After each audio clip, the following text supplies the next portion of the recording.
کبھی ایک گھر کی حدود میں دو خاندان رہتے تھے۔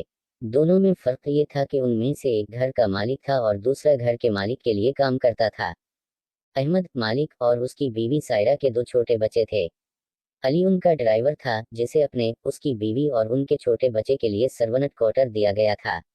علی کی بیوی مہا احمد خاندان کی باورچی تھی۔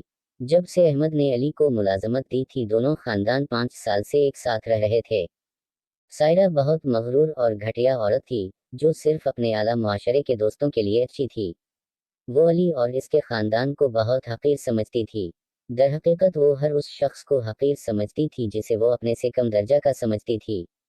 جب بھی احمد نظر نہیں آتا تھا سائرہ تمام علی خاندان کو ڈانٹتی اور بدسلوکی کرتی تھی اور جان بوجھ کر انہیں کھانا دیتی تھی جو کچھ دن پہلے خراب ہو گئی تھی۔ علی اور مہا بہت نیچے اور شکر گزار لوگ ہونے کے ناطے احمد سے سائرہ کے کسی رویے کی کبھی شکایت نہیں کی۔ وہ پہلے ہی اپنے سر پر چھت ملنے پر اتنے خوش تھے کہ شکایت کر کے کوئی مسئلہ پیدا نہیں کرنا چاہتے تھے۔ ان کا خیال تھا کہ وقت کے ساتھ حالات بہتر ہوں گے۔ پھر ایک دن آیا جب سائرہ نے لائن کراس کی اور علی کو کہا کہ وہ اپنی بیوی اور بیٹے کے ساتھ گھر سے نکل جائے۔ چونکہ احمد اس وقت شہر میں نہیں تھا اس لیے علی کو سائرہ کا حکم ماننا پڑا۔ خاندان سڑک پر تھا، اس کے سر پر چھت نہیں تھی۔ دن گزرتے گئے اور علی کو ایک مہربان آدمی مسٹر جمیل کے گھر نوکری مل گئی۔ اسے اس گھر میں ایک سرونٹ کوارٹر بھی دیا گیا تھا جو 3 افراد کے خاندان کے لیے کافی تھا۔ انہوں نے ایمانداری کے ساتھ کام کیا، اپنے نئے آجر کی طرف سے دی گئی ہر چیز کے لیے ہمیشہ شکر گزار رہے۔ علی کے خاندان کے 15 سال سکون سے گزرے اور اب تک ان کا بیٹا ایک خوبصورت جوان بن چکا تھا۔ وہ نہ صرف شہر کی ایک معروف یونیورسٹی میں اسکالرشپ پروگرام کے ذریعے اپنی اعلیٰ تعلیم حاصل کر رہا تھا بلکہ وہ اپنی روزانہ کی کلاسیں لینے کے بعد پارٹ ٹائم کام بھی کر رہا تھا۔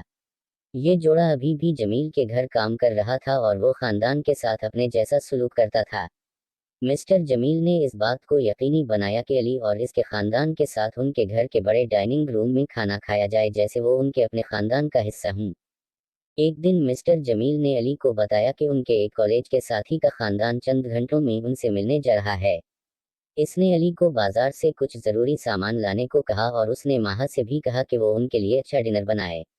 شام کو جب جمیل صاحب کے مہمان آئے تو انہوں نے انہیں سلام کیا اور ان کے ساتھ ڈرائنگ روم میں بیٹھ گئے۔ ماہا نے آ کر انہیں تازہ جوس پیش کیا، تاہم مہمانوں نے اس کی طرف ایک نظر ڈالنے کی پرواہ نہیں کی اور غیر حاضری سے انہیں پیش کیے جانے والے شیشے لے گئے۔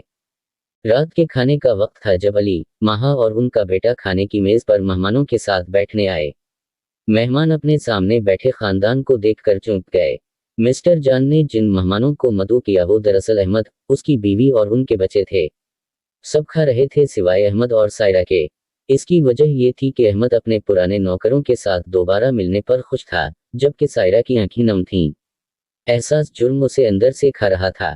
وہ مسٹر جمیل کے پاس گزارے ہوئے بقیہ وقت میں خاموش رہی، جبکہ احمد نے علی سے پرجوش انداز میں بات کی۔ جب وہ رخصت ہونے والے تھے، سائرہ نے علی، ماہا اور ان کے بیٹے سے معافی مانگی۔ اس نے بتایا کہ جب سے 15 سال پہلے اس نے غریب خاندان کو غلط طریقے سے گھر سے نکال دیا تھا تب سے وہ کبھی سکون سے سانس نہیں لے پائی تھی۔ ماہا اور علی ایک دوسرے کو دیکھ کر مسکرائے اور اسے بتایا کہ وہ اسے بہت پہلے معاف کر چکے ہیں۔ اس دن کے بعد سے احمد کے گھر والے ہفتہ وار مسٹر جمیل کے گھر جاتے تھے اور علی کے خاندان کے ساتھ وقت گزارتے تھے۔ سائرہ کو سکون محسوس ہوا کیونکہ وہ اور ماہا بہت اچھے دوست بن چکے تھے۔